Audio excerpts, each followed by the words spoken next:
Hi everyone, it's William. It's still Christmas Eve 2024 on the west coast of the US. But if it's Christmas where you're at, then Merry Christmas. So I had a very nice Christmas Eve, sort of traditional, and I got socks with cigars and whiskey and cognac, I think. So perfect gift for me. And yeah, I was thinking about our friend Dmitri, and his last Christmas would have been in 1941. And hopefully he was able to enjoy it. Technically he was well and was getting ready to leave Dragsholm, leave the sanatorium in relatively good health. But of course what wasn't known was that he already had terminal kidney disease. And so he may not have been feeling that well, but he'd been told he was cured of pulmonary tuberculosis. So he was probably pretty optimistic. And that, of course, was in Davos, Switzerland at Sanatorium Dragsholm, which I hope many of you will have a chance to visit at some point. So the recap, we're up to the 27th of February. The recap for the 26th is just basically 3 events. So a farewell dinner at the Meyendorfs with some Russian people whom Dmitri had known before the revolution, so that was nice for him. Then tea at Countess Wedel's, which gave Dmitri a chance to be alone with Marie-Louise. Countess Wedel withdrew and let them have some time alone. And then dinner at the Freegasts, and that was a lengthy dinner because he didn't get home until 2 a.m. And so we have a lot of different people in this diary entry, but I don't want to do what I did yesterday and go through a long list before I even start on the diary entry. So, you may not remember a lot of them, but they have been mentioned before at any rate. And the only new person is a person whom Dmitri does not give her name. Her name, as it turns out, was Adler, Adeler. Did I skip? I think that's right. Okay. And he must have forgotten her name by the time he wrote this 2 weeks later. So that's fair enough. And he uses the word slot, which I didn't know what it meant, spelled like slot in English, S-L-O-T. And I guess in Danish it means a castle. I guess, correct me if I'm wrong. So when you hear that word, you'll know what it means.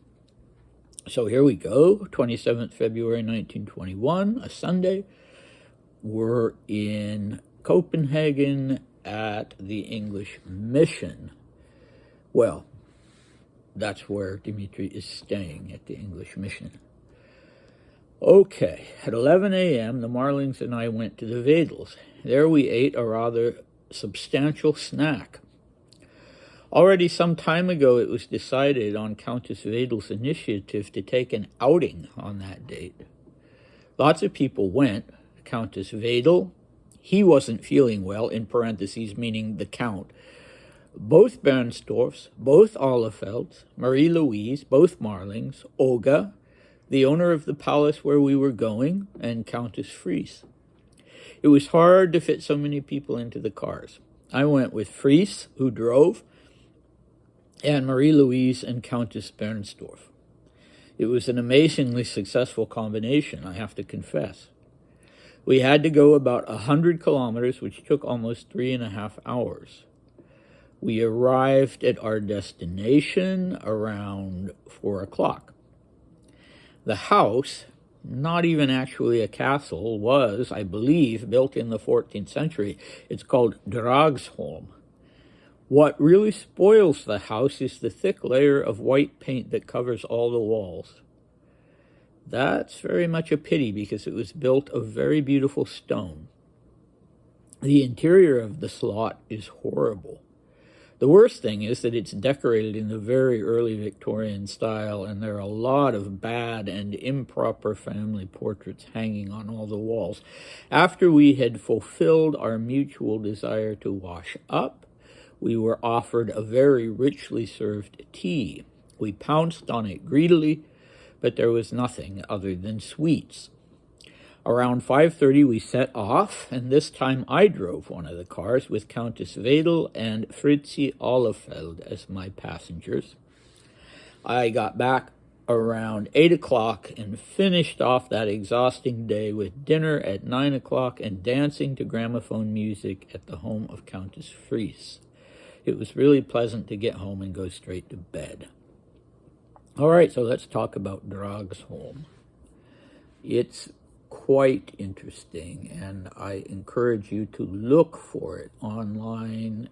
It is currently a hotel. So if you're so inclined and if you're in the neighborhood, so to speak, you can go and stay there. If I ever make the trip to Denmark that I've been wanting to make for years, I will check it out. Yeah, it's a hotel, and the pictures are impressive. Okay, so it belonged at that time, it belonged to a man called Georg Frederick de Falsten Zitfin Adler. So, no wonder Dmitri forgot the name. And the family had originally been called Adler, and then apparently the other things were added on. And it was on a small island, an islet. Is that how you pronounce that word? I've never known. I-S-L-E-T, a little island. And it was separated from the mainland by a narrow strip of land. And so apparently it got its name Dragsholm from the fact that Vikings would drag their boats over this narrow strip of land and then put them back on in the water. Okay, it started out as a bishop's palace in 1215. So Dmitri's wrong when he says it was 14th century. It was actually 13th century. And then it became a medieval castle, and then it became a prison for noble and ecclesiastic prisoners, people of high status, and it was a prison for over a century, from 1536 to 1664. Then at the end of the 17th century, it was sold to the Adler family and rebuilt in a Baroque style, or I should say remodeled. I don't know that they actually rebuilt the building, but it was redone, let's say, in a Baroque style. So the Adlers would fall upon a time of financial hardship, and in 1932, sounds like the castle was maybe repossessed and fell into the hands of the bank or some other corporate owner, I guess you could say, and it was sold to a private individual called J.F. Bottger. Don't know how to pronounce that, B-O-T-T-G-E-R. And yes, now it's a hotel and a resort, and it's reputed to be haunted, which is in fact rather a shame, because once a place like this has a reputation for being haunted, that kind of crowds everything out, and people go there because they want to see a ghost or whatever. Okay, anyway, that's Dragsholm. And Dmitri seems to have really liked to go and see these historic buildings. He doesn't mention the ghost. When he's in Scotland, he mentions a ghost, but not that he saw it himself, but he mentions the reputed haunting. And on this occasion, he doesn't. He doesn't give us really any of the details about Dragsholm, except that he doesn't really like the fact that you no longer see the authentic castle. I don't know how he knows that it was built of very beautiful stone. Maybe there was some of it that was left untouched, and he saw that. And certainly he has never liked Victorian decor. Usually when he goes someplace and he says, oh, it's awful, it's because it's done in the Victorian style. I'm not sure what the difference was between the early Victorian style and the late Victorian style, or the middle Victorian style for that matter, but he just never likes it. He liked modern. He was a modernist. And what does he mean by improper family portraits? Anyone can understand family portraits being bad, but I have no idea what he means by improper. You know, you could translate that as inappropriate, incorrect, wrong, but I don't know what context that would be in, unless that word is also used as a slang word, or was at that time. But he doesn't like the family portraits for whatever reason. Not only that they're badly done, but that they're somehow incorrect. So go figure. Not sure what it means that he was richly served. What was it served like in a particularly fancy tea service, or does he just mean there were lots of different things? Apparently it was all pastries and chocolate and sweet things, and they were all famished. They'd had their big snack, but they hadn't had lunch. And here they were, it was tea time, and they wanted something, I guess, a little more substantial than sweets. But sweets were what they got, so they made do. And then there's this question that interests me about why the passengers were shuffled on the return trip. We don't know how many cars were there. I haven't actually counted the passengers. Why Dmitri decided to drive, or was asked to drive. And this time Marie-Louise wasn't in the car. Maybe she would have been too distracting for him when he was driving. But yeah, I don't know. And what else? Yeah, that's about it, except I wanted to say, yeah, maybe you've noticed that I should be more consistent, because I don't always translate it the same, but it's one word, udivительно, amazingly, one adverb. So, sometimes I say surprisingly, amazingly. That's really what it means. I suppose you could also say remarkably or extraordinarily, but literally it should be something surprising or amazing. And is he really surprised by things when he uses that word instead of using frightfully or terribly, which he also uses in a positive context? I'm not sure, but something to think about if you're interested in that sort of thing, as I am.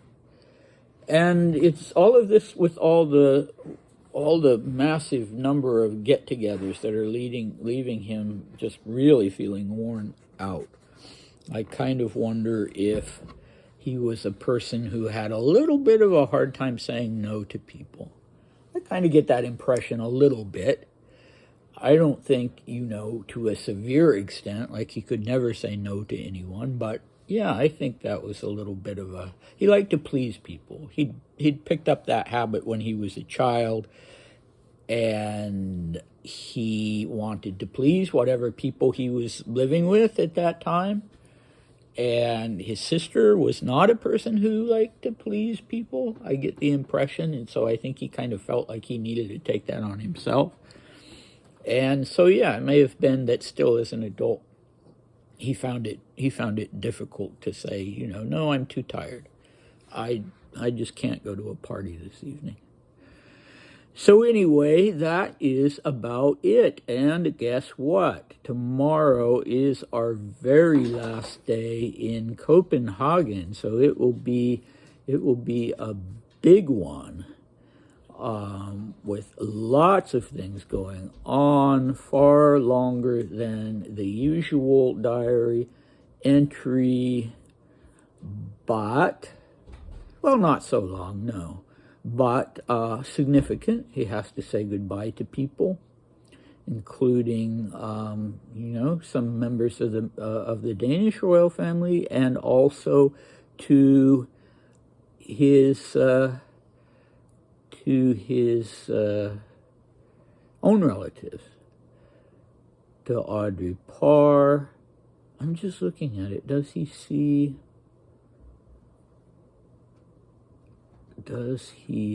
Yes, he does see the Dowager Empress. He actually sees her instead of just going to the palace and being told she's too weak to see you. So if you're interested in the Dowager Empress, then you'll definitely want to come back for that one, and I hope to see you then. Bye.